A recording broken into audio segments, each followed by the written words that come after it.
Hello everyone. POV, glow up, weight loss, peace, self love, rich girl vibe सगळं एकाच वेळी पाहिजे मला. म्हणून welcome back to my daily routine.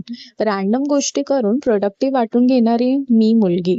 First step a workout. कारण normal चालणं आता बोरिंग वाटायला लागलंय, म्हणून मी घरात इमॅजिनरी पायऱ्या चढते, ते पण नाचत नाचत. आणि 5 मिनिटानंतर असा श्वास लागतो ना, जसं मी डायरेक्ट ट्रेकवरून आलीये. पण काही नाही, करायचंच आहे. कारण समर बॉडी ब्लँकेटमध्ये पडून येत नाही.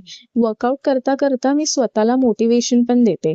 Come on girl, confidence, glow up, healing era, rich girl energy. पण माझी बॉडी असते, बस कर भाई, उद्यापासून करू.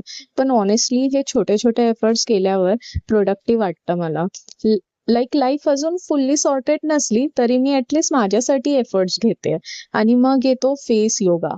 म्हणजे मिरर समोर उभं राहून रॅन्डम एक्सप्रेशन्स करायचं आणि जॉलाईनला मोटिवेशन करायचं. कधी कधी मला स्वतःला वाटतं मी फेस योगा करते की कार्टून ऑडिशन देते. पण लोकी फेस योगा केल्यावर फ्रेश वाटतं. Like cute self care moment. लोक थेरपी घेतात आणि मी करते step up workout, face yoga आणि वॉटर मॅनिफेस्टेशन. हे पण एक प्रकारचं थेरपीच झालं. एक बॉटल पाणी is equal to unlimited confidence plus delusion plus positive आहे. आणि हो, मी एस्थेटिक फिटनेस इन्फ्लुएन्सर नाही आहे, पण मी फक्त स्ट्रगल करता करता क्यूट दिसायचा प्रयत्न करते. पण एक गोष्ट फिक्स आहे, मी माझी हिलिंग जर्नी फुल फिल्मी बनवणार आहे. सो रिमाइंडर, थोडं वर्कआउट करणार, पाणी पिणार, फेस योगा पण करणार आणि लाईफ सेट आहे असं प्रिटेंड करणार आहे मी. कधी ना कधी खरंच सेट होईल. You never know. Thank you so much.